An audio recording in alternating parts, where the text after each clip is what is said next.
Man, is it a pretty day.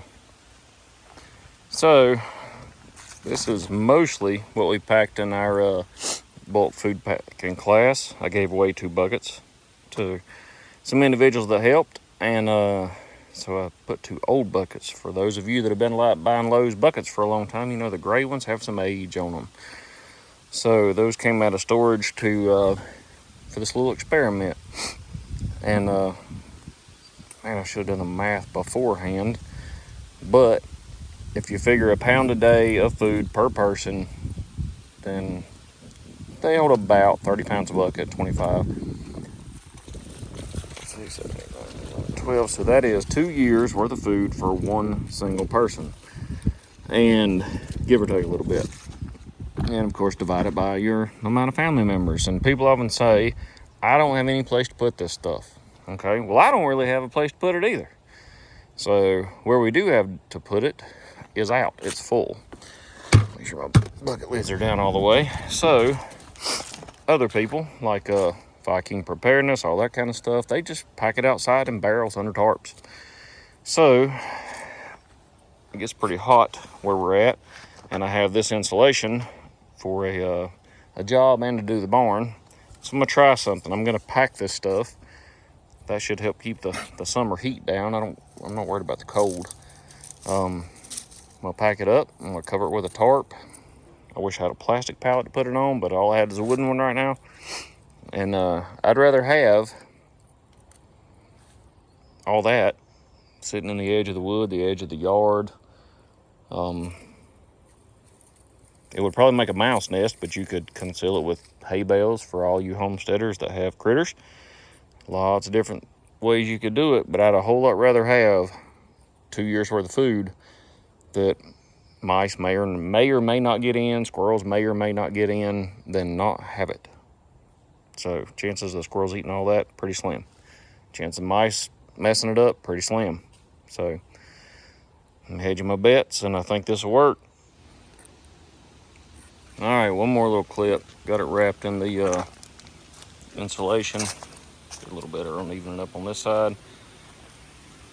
I'm gonna set it, I thought about it, I'm gonna set it on top of another pallet because I have plenty of pallets. And I'm gonna set it in the woods. I'm gonna cover it with a tarp and see what happens.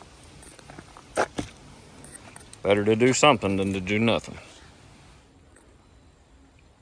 All right, here we are, packed away. Sometimes there are places that you can put stuff that you never even thought about. I didn't want to just leave it in a tarp, especially an old tarp. It's not even a new one, just one I had. And I thought about this.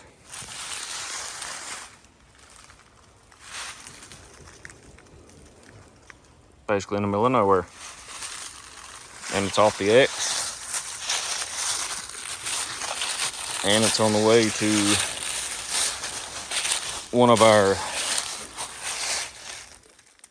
exit paths where we'd ever need one.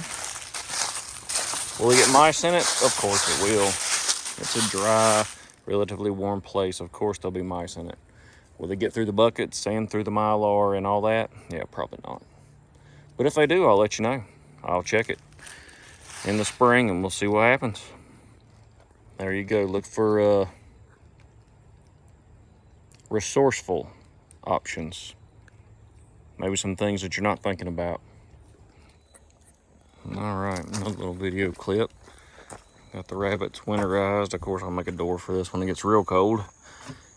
But just knock the wind off of them. Rabbits handle cold really, really well, but they burn a lot of calories, so you don't get good feed conversion.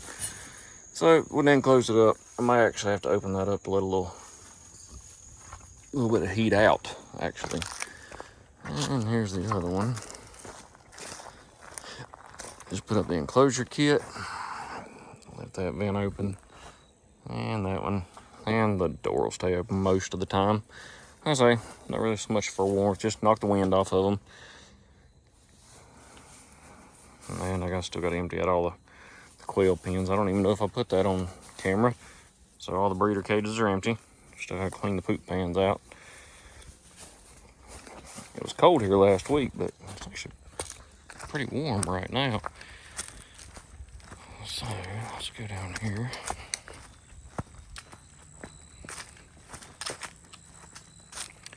So this house has young quail in it, which my staple pulled out.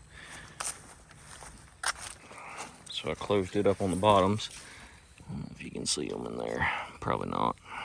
Anyway, so let me think. Yeah, this is the retired breeders.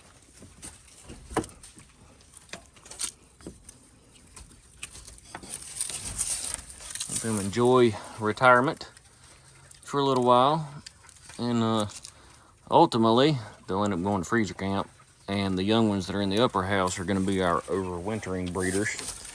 We do have one more batch in the brooder. Will be our last batch of the year, because how do you know when to move your quail out of the breeder cages? When they quit laying. Oh, grab this too. Sorry for the spin around there. And these are also destined for the freezer. They don't know it though. It's enjoying life. What else do we have? Lord have mercy. Oh, I got some big things to video. I just now thought about it, what all's happened since the last one. I'll do another clip. There we go. Something else got done last week. Got the greenhouse closed in. Haven't built the doors yet, and it's still full of junk. But little steps at a time. And there's a door. I don't know if you can see all the way through. It lines up with the door that goes to the garden. And it's also helping to heat the barn, which I take you in there, but it's a mess. I've been insulating, and because of that, there's stuff everywhere. It's a god-awful. It's a worse god-awful disaster than normal. An update, though. When the last time y'all saw the garden, that one hasn't been planted yet. Still grow stuff in the winter. Imagine that. Or fall, I guess. We still got tomatoes going. Oh yeah. For those of you that think winter is not the time to garden, fall, winter, it is. Keep doing stuff. Lots to do. We don't ever slow down around here. Which can be a little exhausting sometimes. One more thing.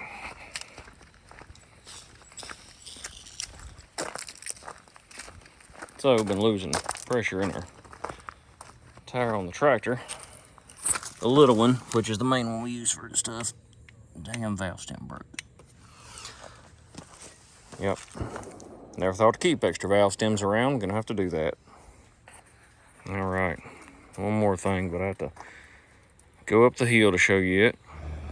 All right. I didn't actually get back up here to make this clip yesterday. I didn't think about it till today. This is Monday morning. We started this project a couple weeks ago to help a buddy get these guys out of the pasture they were in because they were getting evicted. They actually sold the land, so they get the cows off of it. I don't have much of a space for cows, but we threw this together to help them out. So, and it was cold and it was hard. These are both young bulls. He's coming over here because he got some attitude.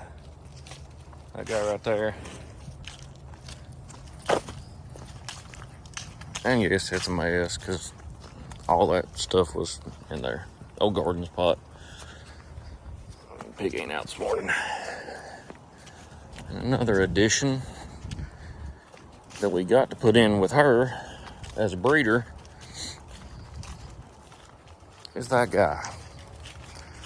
He's in this little bitty pen because she didn't take to him too good and run him out of there.